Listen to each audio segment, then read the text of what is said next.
जय Hind and hello guys, स्वागत है आपका आपके अपने YouTube चैनल ज्ञानदेव होस्ट में। और इस वीडियो में मैं आपको बताने वाला हूं Indian navy headquarter Andaman and Nicobar command tradesman met online form 2023 के बारे में कि कैसे आपको ये फॉर्म फिलअप करना है। यहां पर आपको स्टेप बाय स्टेप पूरी जानकारी दी जाएगी जिससे कि आप इस फॉर्म को बिना किसी मिस्टेक के भर पाएंगे। तो चलिए शुरू करते हैं गाइज। अभी जो आप वीडियो में देख सकते हैं ये हमारी ऑफिशियल वेबसाइट jobsgyan.in है। इसका लिंक वीडियो के डिस्क्रिप्शन में दिया है। जैसे ही आप लिंक ओपन करेंगे आपके सामने इस रिक्रूटमेंट की जानकारी आ जाएगी, जहां पर जानने को मिलेगा कि 362 पद पर ये वैकेंसी निकाली गई है। कौन सी कैटेगरी के लिए कितनी वैकेंसी वो आप यहां पर चेक कर सकते हैं।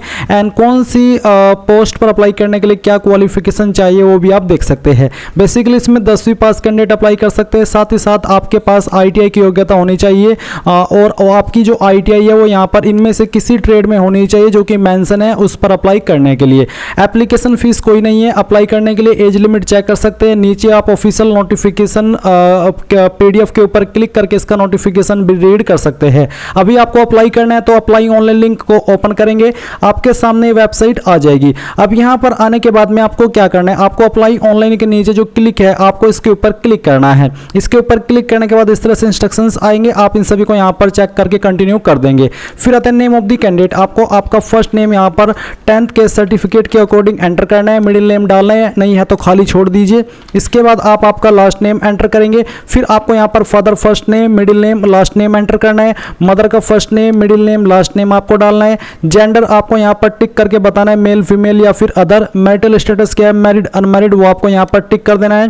फिर जो आपका डेट ऑफ बर्थ है वो आप यहाँ पर कैलेंडर के ऊपर क्लिक करके सिलेक्ट कर लेंगे। पहले आपका जो भी ईयर है वो आपको यहाँ पर सिलेक्ट कर लेना है, इस तरह से कैलेंडर के ऊपर क्लिक करके। एंड देन यहाँ पर जो आपका मंथ है वो सिलेक्ट करेंगे। फिर यहाँ से आपका डे भी आपको सिलेक्ट कर लेना है। कैटेगरी आपकी क्या है वो आपको यहाँ पर सिलेक्ट कर लेनी है। अनरिजर्व्ड यानी कि जनरल, SC या फिर ST जो भी है बेसिकली वही आपको यहाँ पर सिलेक्ट करनी है। तो चलिए हम यहाँ पर इसको सिलेक्ट कर लेते हैं। फिर आता है आपके सामने 8 पॉइंट की, क्या आप विकलांग है, अगर हाँ तो आपको यस करना है, नहीं तो नो कर दीजिए। क्या आप एक्स सर्विसमैन है, अगर हाँ तो आपको 9 पॉइंट में यस करना है, नहीं तो आपको नो ही रहने देना है। फिर पूछा कि have you already joined a civil post by availing benefit of reservation for ex serviceman. जो एक्स सर्विसमैन को यहाँ पर बेनिफिट मिलते तो क्या आपने उसको अवेल करके ऑलरेडी यहाँ पर एक सिविल पोस्ट ज्वाइन की है, अगर हाँ तो यस करेंगे, नहीं तो आपको नो करना है। अगर आप सिंपली फ्रेशर है तो आपको 10 पॉइंट में नो ही रहने देना है। 11 पॉइंट है कि are you ever employed in any department of UT government on regular basis. क्या कभी आप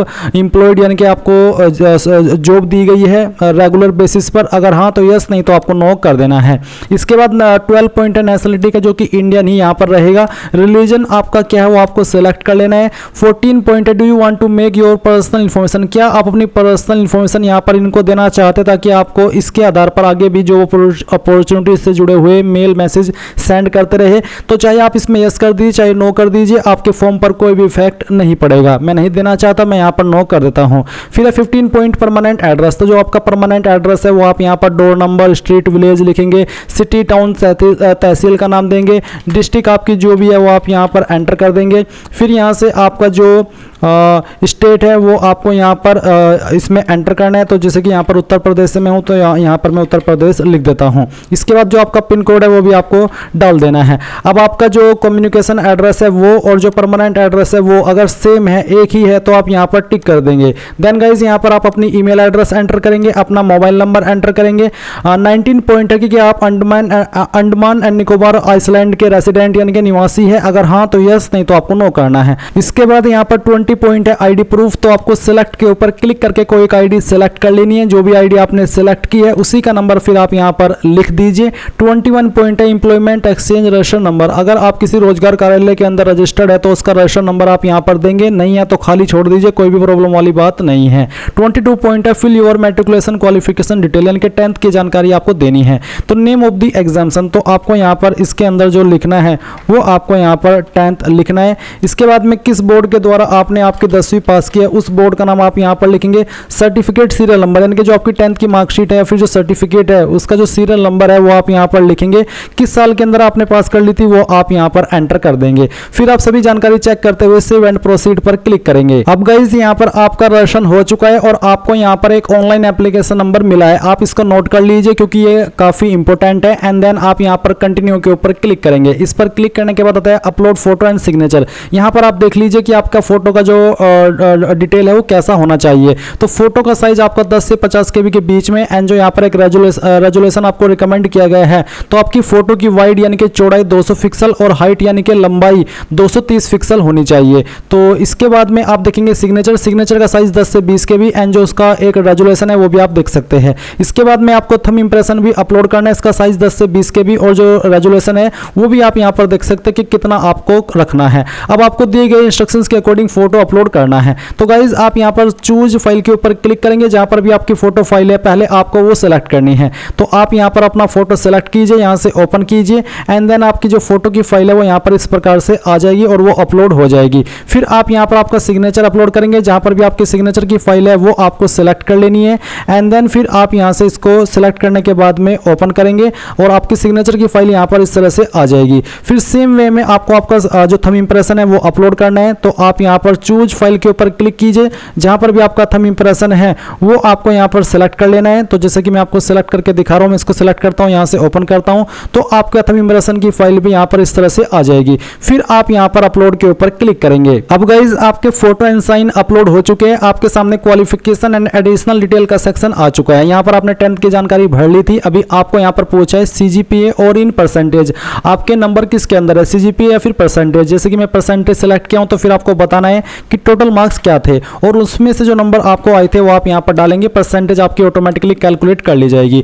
अब आपको आईटीआई की इन्फॉर्मेशन देनी है, तो ट्रेड इन आईटीआई, तो आपके पास कौन सा ट्रेड था आईटीआई का वो आप यहाँ पर सेलेक्ट कर लीजिए। इन सभी ट्रेड में आपकी आईटीआई होनी चाहिए अगर आप इस पर अप्लाई करना चाहते हैं। तो चलिए हम यहाँ पर इसको सेलेक्ट कर लेते हैं। फिर आता है बोर्ड यूनिवर्सिटी, तो आपने किस यूनिवर्सिटी यानी कि किस इंस्टीट्यूट से आपकी जो आईटीआई है वो की है या फिर किस बोर्ड के द्वारा की है, जैसे कि एनसीवीटी या फिर एससीवीटी। तो आप यहाँ पर आपका बोर्ड एनसीवीटी एससीवीटी भी लिख सकते हैं या फिर जिस इंस्टीट्यूट से आपने की है वो भी आप यहाँ पर लिख सकते हैं। दोनों में अगर आप कुछ भी लिख रहे हैं तो कोई भी प्रॉब्लम वाली बात नहीं है। किस साल के अंदर आपने पास की है वो साल आप यहाँ पर लिखेंगे और आपके नंबर किसके अंदर है वो आपको सेलेक्ट कर लेना है। जैसे कि मैंने यहाँ पर परसेंटेज सेलेक्ट किया तो फिर आप टोटल नंबर डालेंगे, उसमें से जो नंबर आपको आए थे वो आपको यहाँ पर डालना है, परसेंटेज आपकी कैलकुलेट कर ली जाएगी।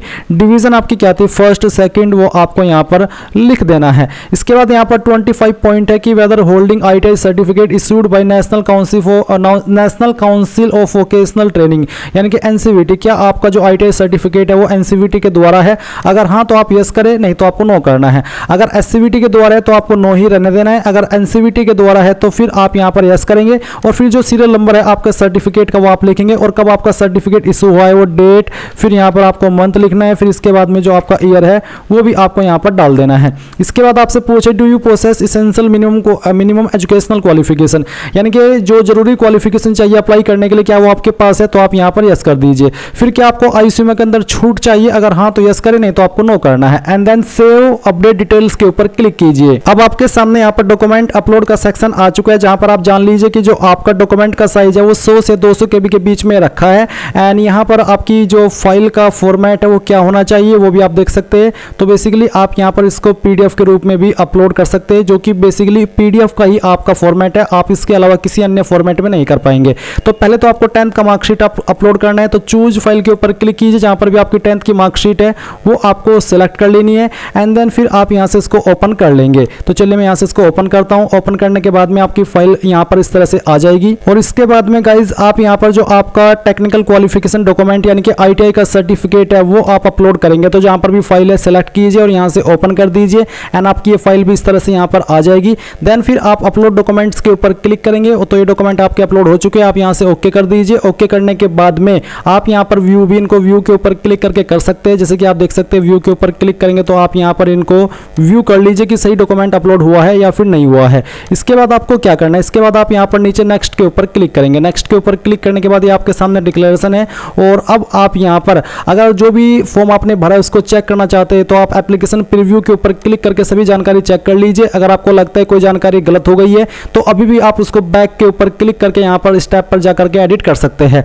अगर आपको लगता है कि सभी जानकारी सही है तो डिक्लेरेशन के ऊपर टिक करके ये जो कैप्चा कोड आपके सामने है वो आप यहाँ पर एंटर कीजिए एंड देन फाइनल सबमिट के ऊपर क्लिक करके यहाँ से यस कर दीजिए। यस करने के बाद में यहाँ पर आप देखेंगे कि आपकी सभी जानकारी कंप्लीट हो चुकी है। आप यहाँ से इसको अभी गाइज यहाँ पर जब मैं फॉर्म को फाइनल सबमिट कर रहा हूँ तो मेरे सामने एक एरर आ रहा है। वो एरर है कि क्वालिफिकेशन नॉट कंप्लीटेड, बट जब मैं क्वालिफिकेशन के सेक्शन के ऊपर जा रहा हूँ तो यहाँ पर क्वालिफिकेशन पूरी तरीके से सही है। तो मुझे लगता है कि अभी अभी वेबसाइट स्टार्ट हुई है तो ऐसे में ये वेबसाइट का टेक्निकल एरर हो सकता है। अगर आपके सामने भी ये प्रॉब्लम आ रही है और ये आपकी अगले 2 दिन के अंदर या 1 दिन के अंदर भी खत्म नहीं होती तो आपको कमेंट के माध्यम से बताना है और अभी भी बताना है कि आपके सामने ये प्रॉब्लम आ रही है या फिर नहीं आ रही है। तो उससे मुझे क्लियर हो पाएगा, क्योंकि अभी तक तो मुझे लग रहा है कि ये टेक्निकल इशू है, सर्वर की प्रॉब्लम है, क्योंकि यहाँ पर जो क्वालिफिकेशन की जानकारी है वो हमने सही तरीके से भरी है। कोई भी प्रॉब्लम वाली बात यहाँ पर मुझे नहीं दिखाई दे रही है।